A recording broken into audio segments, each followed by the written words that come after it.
Masuka Saini, du temps d'intérim à plus d'une année de gestion de la province du Lualaba et actuel gouverneur full de cette même province.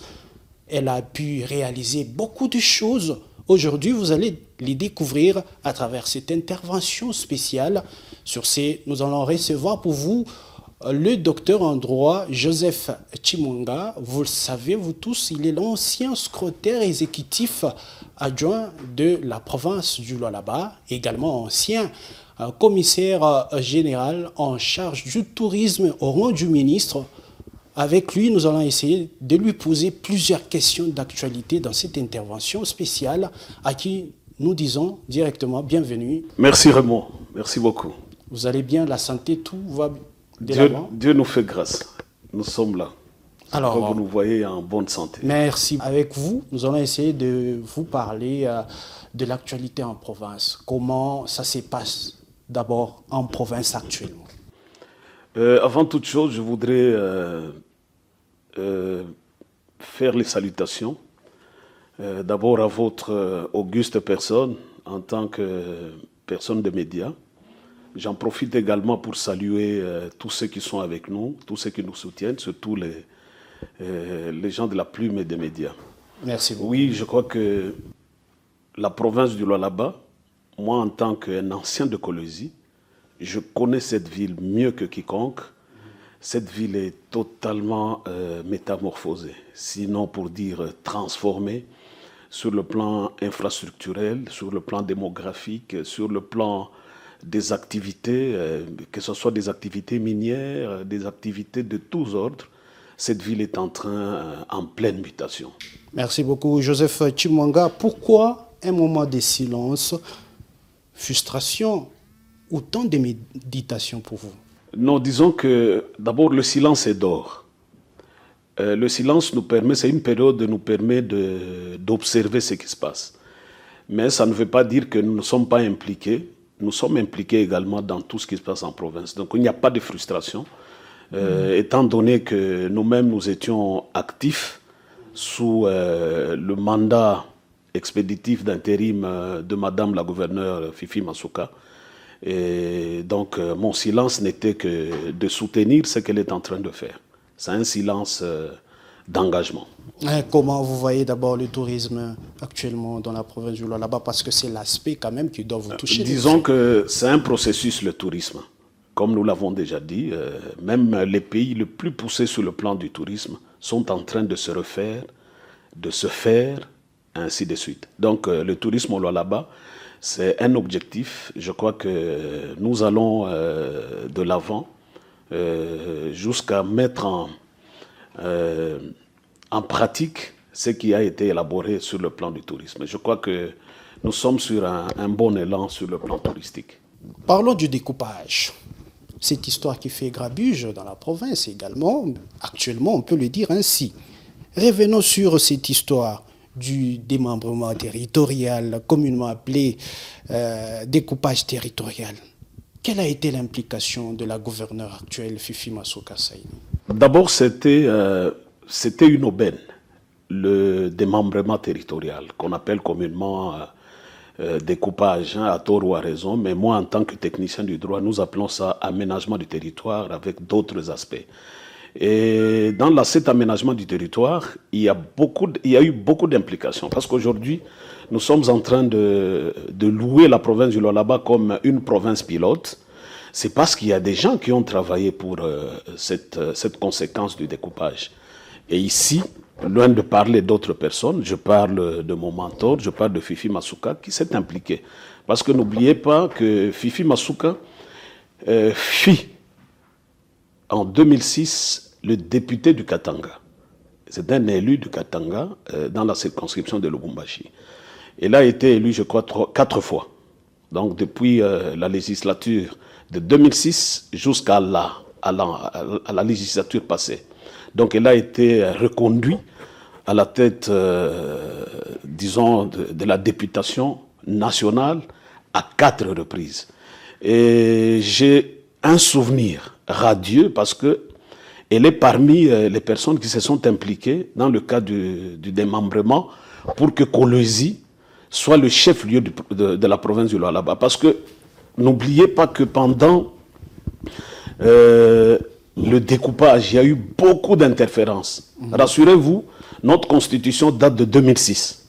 Mais c'est seulement en 2015 que le découpage a eu lieu. C'est que sûrement, il y a eu énormément de problèmes par rapport à cet aménagement du territoire.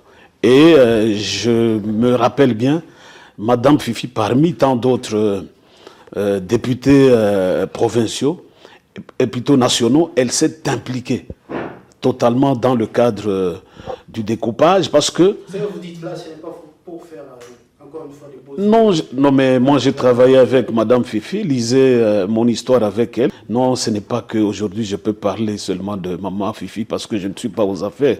Loin de là. Ici je parle pour que les gens comprennent quelle est son implication dans le cadre du développement de notre province et dans le cadre de l'aménagement du territoire qui est aujourd'hui ce qu'on appelle la province du Lualaba, qui est citée partout.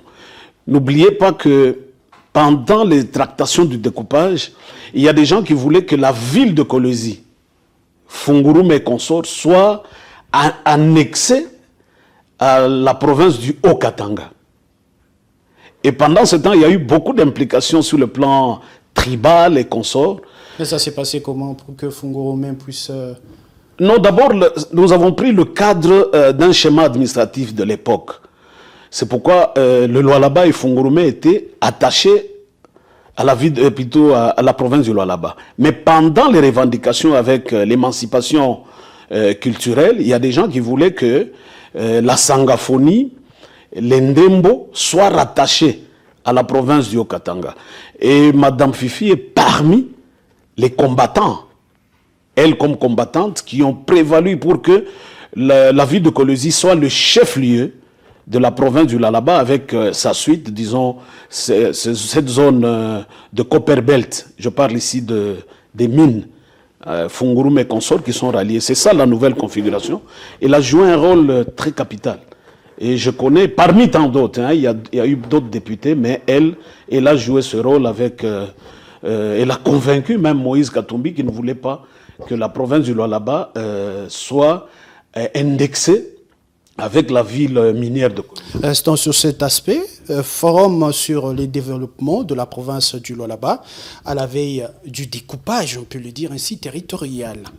Y a-t-il des indices d'application, des recommandations? Ça coïncide avec ce que je disais. Parce que pour que l'on en arrive au découpage à proprement parler, il y a eu un forum sur le Lualaba.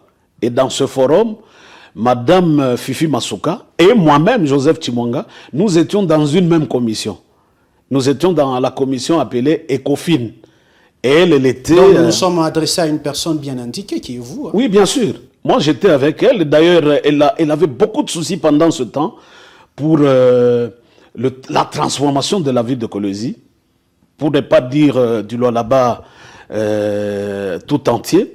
Alors, pendant qu'on était dans cette commission ECOFIN, elle avait beaucoup de projets. À moi, je confirme, d'ailleurs elle connaît, elle m'avait dit, ce n'est pas possible qu'on ait des petites routes sur l'entrée, je parle ici de la nationale numéro 39, qui n'avait que, je crois, 5 mètres de large. Et son rêve s'est réalisé quand elle est devenue à la tête de la province, parce qu'elle est venue d'abord comme commissaire général, commissaire spécial, allais-je dire. Et aujourd'hui, on a réalisé. La ville est en train de changer. C'est par rapport à ce génie. Elle avait déjà un projet. C'est aujourd'hui que je me suis rendu compte qu'elle était prophète d'elle-même. Elle parlait déjà de le changement de la province du Lualaba. C'est pourquoi certains sont étonnés quand je me suis rallié à elle. Non, l'histoire commence de très loin. Vous venez de soulever un aspect très important, infrastructurel. À votre époque, si je ne m'abuse pas, vous avez initié un grand projet qui est l'espace des anciens combattants. Oui. Disons que tout cela, ce sont des idées qui sont venues d'elle. Parce que vous verrez que cet endroit, c'était un dépotoir, tout simplement. Ce sont des gens de la périphérie. Vous parlez des monuments du soldat inconnu. Effectivement. Oui, c'était un dépotoir. Les gens y jetaient n'importe quoi. Mais c'est à cause d'elle que nous avons assaini. Je crois que Ça devait se faire en 2 phases. Je crois que la deuxième phase sera faite par mon successeur qui va sûrement relever. C'est lui qui m'a rappelé. D'où était venue cette idée? Vous avez parlé également de faire venir des chars, des combats à ce niveau. Au fait, je connais l'histoire de la ville de Kolwezi. L'histoire de la ville de Kolwezi se résume dans ce qu'on appelle le monument du soldat inconnu. C'est-à-dire la guerre de 6 jours et la guerre de 80 jours. C'est pourquoi on a fait ce mémorium pour un rappel de soldats qui sont tombés. Et quand j'ai posé le problème à son Excellence, Madame la Gouverneure, elle était tout d'accord qu'on puisse améliorer cet endroit. Je crois que vous l'avez visité peut-être. Ce n'est pas encore fini. Plusieurs fois, oui, mais ce n'est pas encore fini. D'ailleurs, je lui ai proposé que, j'en parlerai d'ailleurs à mon successeur, le petit bâtiment doit être consacré comme un musée, dans lequel l'histoire de cette guerre, de tous ces soldats Ikuku, passant par le général Mobutu, et tous ceux qui sont tombés doivent être réhabilités moralement là-bas d'une manière mémorielle. Le temps des commissaires spéciaux, l'implication de Fifi Masuka sur le plan financier, elle s'est passée comment? Disons, ce que vous devez savoir, lorsque les commissaires spéciaux sont venus, ils ne sont pas venus avec de l'or et de l'argent. C'était pratiquement ce qu'on appelait la licitation. On devait liquider la province du Katanga, mais il n'y avait pas de cash. Nous avions des problèmes pendant ce temps. Mais les gens oublient. Madame Masuka, c'est une femme d'affaires de longue date. Elle est venue avec ses propres moyens. Et je n'ai pas peur d'être contredit. Pendant l'exercice tripartite, je parle ici de la triade Didier Moudiata, Fifi Masuka et Mouyej Manguez-Mans, elle a sorti son argent pour appuyer les activités de l'exécutif en cette époque-là. Vous voyez un peu la qualité... Mais les communs des mortels voient qu'elle a eu l'argent récemment. Non, vous ne la connaissez pas. Je pourrais peut-être rentrer plus loin. Pendant qu'elle était encore étudiante, Fifi avait son grand frère, Mukubwa Malanji, chacun. C'était un homme d'affaires. À sa mort, cette famille a eu quelque chose. Et elle, ce qu'elle avait eu de la part de cet héritage, elle a mis ça dans le cadre de ses affaires. Elle connaît bien les mines. Elle a fait beaucoup de choses. Ce n'est pas une femme connue sur le plan du business aujourd'hui. Elle a commencé le business, je crois, à un âge moins avancé. Hein. Je crois que peut-être déjà dans les 25, 26 ans, elle savait faire les affaires. Donc, elle connaît faire les affaires. Raison pour laquelle vous allez remarquer qu'il y a une différence avec beaucoup de gouverneurs. Elle est aux affaires. Vous ne voyez pas ce mécanisme managérial en elle. Elle sait poser les actes. Elle sait poser comment affecter les capitaux. C'est pourquoi aujourd'hui la vie de Kolwezi est transformée. Moi, je suis un ancien de Kolwezi. Je connais Kolwezi des années 70, 80 et 90. Aujourd'hui, ceux qui viennent à Kolwezi, parfois ils ne se retrouvent plus. Kolwezi a connu un changement. C'est à cause d'elle. Ce que je voudrais dire ici, loin d'être contredit, je soutiens Fifi Masuka. Pourquoi? Elle a une idée de développement. Elle dit et elle fait ce qu'elle a dit. Je crois que nul ne peut contredire cela. Mais elle le fait seule, elle ne le fait pas avec son adjoint. Non, mais elle le fait avec le gouvernement. Peut-être là, vous... Mais on l'accuse. Non, d'abord, prenez les compétences du gouverneur. Le gouverneur a toutes les compétences. Le vice-gouverneur, c'est un suppléant. Peut-être que vous ne savez pas. Le vice-gouverneur, prenez la Constitution, vous allez lire. Le vice-gouverneur n'a pas d'attribution. Le vice-gouverneur remplace. Son rôle, c'est de remplacer le gouverneur en cas d'empêchement ou d'absence. C'est ça son rôle, tout simplement. Mais donc les vice-gouverneurs, selon vous, c'est un figurant? Non, je vous dis que c'est un suppléant. Et vous connaissez le suppléant, c'est le gouverneur en fonction qui donne les tâches que le vice-gouverneur doit faire. Prenez les textes. Ne discutons pas sur le néant ou les sentiments. Le vice-gouverneur, c'est un suppléant. Son rôle, c'est remplacer le gouverneur en cas d'absence ou d'empêchement du gouverneur. C'est ça qui est reconnu. Mais maintenant, dans le cadre de collaboration, c'est le gouverneur qui peut lui donner une matière à réaliser. Ce n'est pas ça sa compétence. La compétence, elle est totalement reconnue au gouverneur de province. Voilà un peu. Donc, vous allez comprendre que s'il y a de tractations, les gens confondent. Lorsqu'ils sont venus avec le commissaire spécial, là, on avait donné des attributions à tous les trois. Mais ici, prenez la Constitution, vous allez vous rendre compte que la Constitution... C'est elle l'exécutif. L'exécutif, ce sont les ministres. Et les ministres exécutent...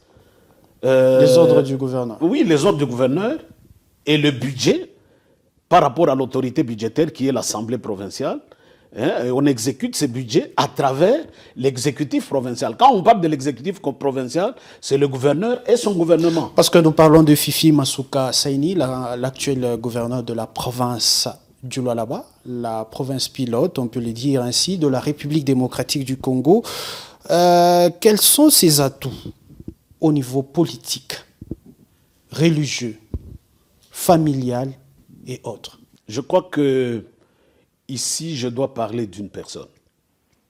Je m'autorise avec vous de parler de Fifi Masuka. Allez-y. Je connais la femme. Je connais l'histoire de l'émancipation de la femme. Et Kolwezi ou le Lualaba a eu le mérite d'avoir à sa tête une femme. Si je dois citer quelques femmes au sein de la nation, je n'en citerai peut-être deux. Mais aujourd'hui, dans cet instant, dans cet espace, c'est Fifi Masuka. Pourquoi? Cette femme, parmi les hommes, elle a un poids politique. Elle a travaillé avec son génie politique. Aujourd'hui, elle est, je crois, la 5e force politique au sein du pays, avec plusieurs députés nationaux et provinciaux. Vous voulez le mettre où? Dans une légèreté? Elle pèse. Elle a donc un poids politique. Et il faut faire avec elle. Le Lualaba doit être content ou joyeux d'avoir une femme à sa tête. Quel que soit ce que les gens diront. Mais elle a fait l'histoire. Elle est en train d'écrire l'histoire. Et nous, avec vous, nous écrivons l'histoire derrière Fifi Masuka. Elle a beaucoup fait. Mais on l'accuse d'être entouré seulement de sa famille. Les accusations sont... Sa famille biologique. Je vous donne seulement un exemple des États-Unis. Est-ce que vous savez que Trump fonctionne avec sa femme, ses enfants? Le problème n'est pas celui-là. Le problème est posé chez nous autrement. Est-ce qu'il faut copier le mal? Non, non, ce n'est pas un mal. Travailler avec les membres de la famille, ce n'est pas mauvais.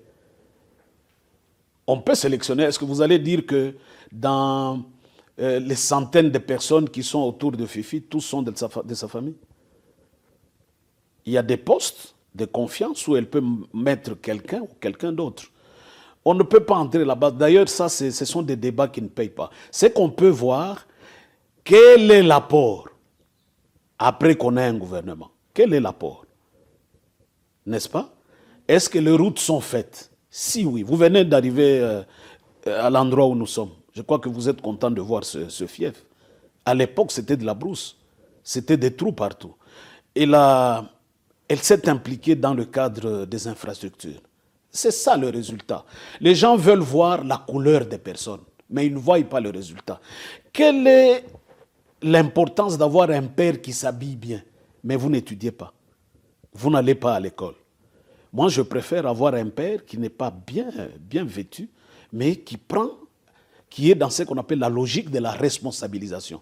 Aujourd'hui, je crois que Fifi Masuka est dans ce cadre de la responsabilisation. Quel que soit ce que les gens disent d'elle, mais allons chercher la valeur dans cette femme. Elle a bossé politiquement, elle a réussi. Aujourd'hui, derrière elle, elle a beaucoup de députés.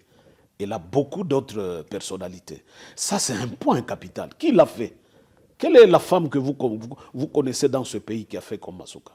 En tout cas, à ma connaissance, je n'en connais pas. Quels sont les hommes qui ont fait comme elle? Oui, quelques hommes, Bahati, Kamere, ils ont aussi un poids politique. Elle est en seconde. Il faut apprécier ce talent d'une femme qui prend la province et qui pose des actes. Je ne peux pas manifester un dédain, comme vous l'avez dit, une frustration. Non, elle est en train de faire. Hier, j'ai eu un témoignage de mon épouse qui revenait de, je crois avant-hier, qui revenait de l'aéroport de Kolwezi. Mon cher, je suis de Kolwezi. Vous avez sillonné le Congo. Donnez-moi un aéroport en dehors d'Ndjili qui peut faire face à l'aéroport de Kolwezi aujourd'hui. Je crois qu'il y a des choses sensibles. Nous avons aujourd'hui des bâtiments administratifs. Le cadre exécutif. Nous avons les bâtiments de l'autorité budgétaire. Je parle ici de l'Assemblée provinciale. Un cadre réel. Ça se fait quand elle était d'abord intérimaire et aujourd'hui comme gouverneur full. Donc Fifi Masuka, au fait, c'est un produit. C'est une perle pour Kolwezi. On doit garder ça. Maudit une ville ou une communauté qui détruit ses leaders. Et les leaders. Docteur en droit, Joseph Chimunga, nous venons de vous suivre religieusement. Vous venez de soulever l'aspect des infrastructures, surtout les routes. Aujourd'hui, les gens de Dilolo, les gens de Kapanga, de Kassaji, de Muchacha se plaignent par rapport à l'état de la route. Qu'est-ce qui ne va pas? Je dois vous dire une chose. D'abord, prenez l'article 204 de la Constitution. Vous allez vous rendre compte qu'il y a des attributions reconnues exclusivement, j'insiste, exclusivement au gouverneur de province. Et dans cette exclusivité, il y a le développement rural, il y a l'enseignement primaire et secondaire et technique, il y a la santé, mais il n'y a pas les routes.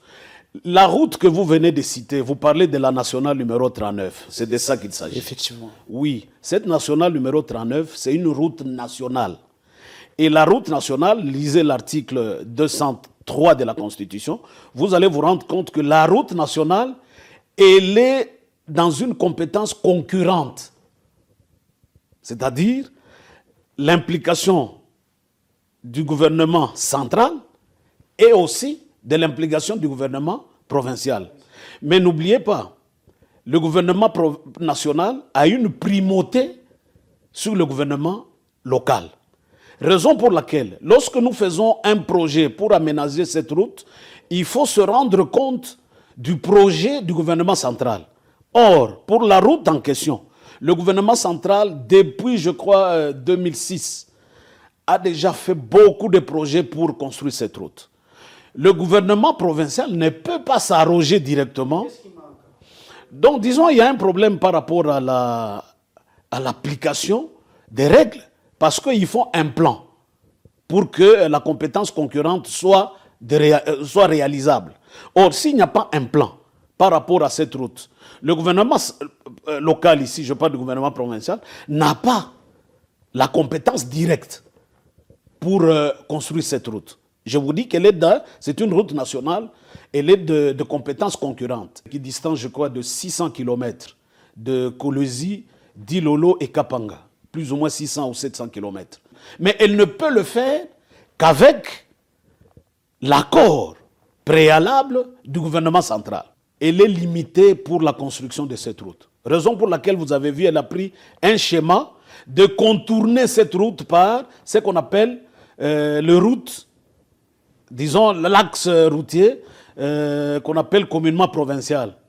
Elle a commencé par Moussokantanda pour déboucher à Dilolo. Ce n'est pas facile. Mais pour la route en question, c'est une route à compétence nationale. Donc ce n'est pas une route de compétence locale directement. C'est une route avec une compétence concurrente. Donc, on ne peut pas en vouloir directement à Madame Fifi. D'ici là, le président de la République viendra ici sur place pour inaugurer les infrastructures qu'on loue, qui sont VIP, on peut le dire ainsi. Mais il y a un problème. Aujourd'hui, le Lualaba a un problème de courant. Aujourd'hui, le Lualaba a un problème de l'eau. Quand est-ce que ça va terminer? Au fait, le problème d'énergie, c'est un problème aussi national. N'oubliez pas que la SNEL est une société à caractère parastatal qui est gérée par le ministre qui a en charge l'énergie et les hydrocarbures. Or, quel est le problème aujourd'hui? La configuration du Lualaba, c'est une configuration totalement minière. Et nous avons plus d'une vingtaine de grandes entreprises qu'on appelle les entreprises des DGE, qui sont dans la grande direction des entreprises. Et ces entreprises sont des consommateurs attitrés. Consommateurs attitrés par rapport à l'énergie électrique. Voilà pourquoi il y a des problèmes par rapport à ce que nous avons comme sous-station, ou peut-être mieux barrage. Nous avons le barrage d'Enzilo. C'est une configuration de l'ancienne ville de Kolwezi et des environs. Nous avons un appui du barrage de Seke, qui est aujourd'hui qui alimente totalement Tenke-Fungurume et Sikomine. Nous avons beaucoup d'entreprises dans cette périphérie minière. Je crois que ce problème est entier. Raison pour laquelle vous verrez que même les Sud-Africains sont en train de se battre pour que Inga 2, Inga 3, Inga, je crois, 4 soient opérationnels. C'est une grande démarche pour avoir un grand niveau d'énergie électrique. Donc, on ne peut pas jeter directement. Ce n'est pas si facile de gérer le problème d'énergie. Ça se fait. Même en Afrique du Sud, il y a un problème. Il y a beaucoup de coupures. Qu'on ne vous trompe pas. Je reviens toutefois d'Afrique du Sud. Il y a des coupures dans des quartiers. Pourquoi? Eux n'ont même pas de barrages comme les nôtres. Donc, nous avons un gros problème sur le plan. Je crois que ce problème, il faut le poser aux députés nationaux et au ministre national ayant en charge... Entre-temps, c'est la population qui en oui, pâtit. Nous sommes devant un fait. Nous sommes devant un fait. Il ne suffit pas seulement de critiquer. Les gens aiment critiquer. Vous savez, l'art est difficile, mais les critiques sont faciles.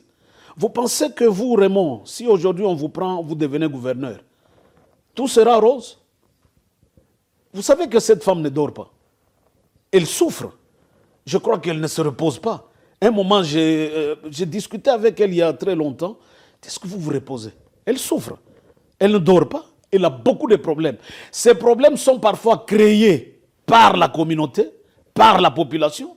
N'oubliez pas dans le cadre de la gestion de l'énergie électrique, même la population, elle est nocive. Il y a des gens qui utilisent mal l'énergie électrique, qui font n'importe quoi avec cette énergie. Et il y a des coupures partout. Je crois que les problèmes sur ce plan-là sont globaux et totaux. Avec cette émission Lualaba à la une, on peut dire que c'est les retours politiques du docteur en droit Joseph Tshimanga. Pas forcément. Pas forcément. Est-ce que je suis parti en congé politique? Pas du tout. J'ai observé le silence.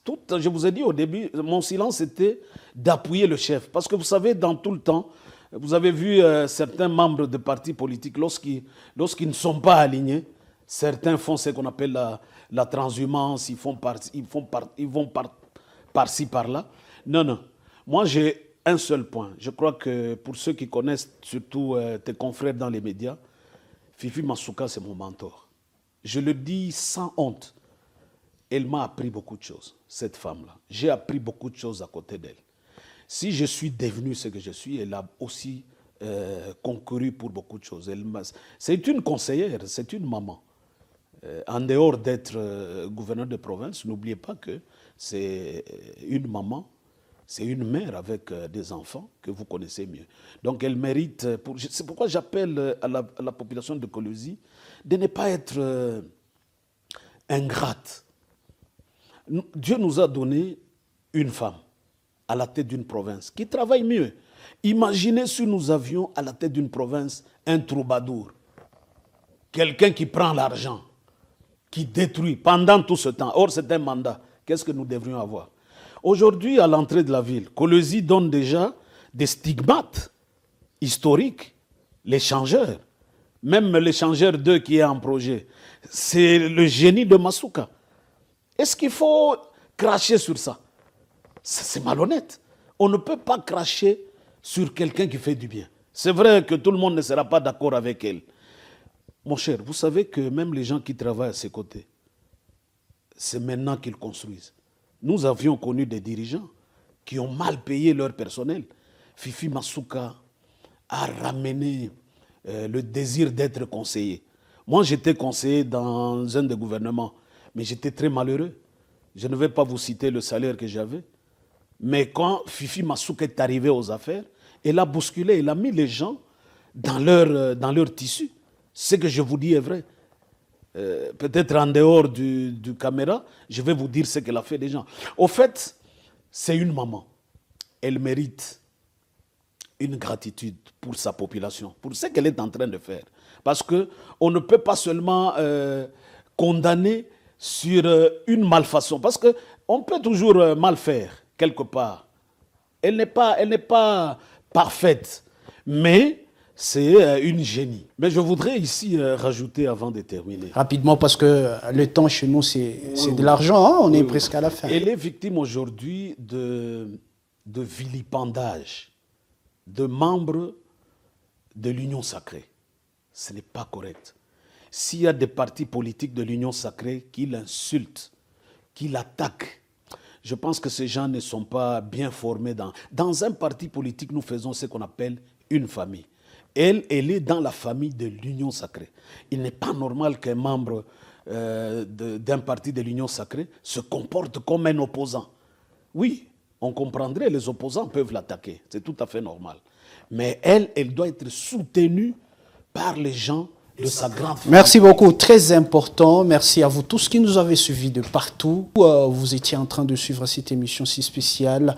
Nous vous disons sincèrement d'être toujours scotchés sur nos antennes. La suite, ça sera au prochain numéro.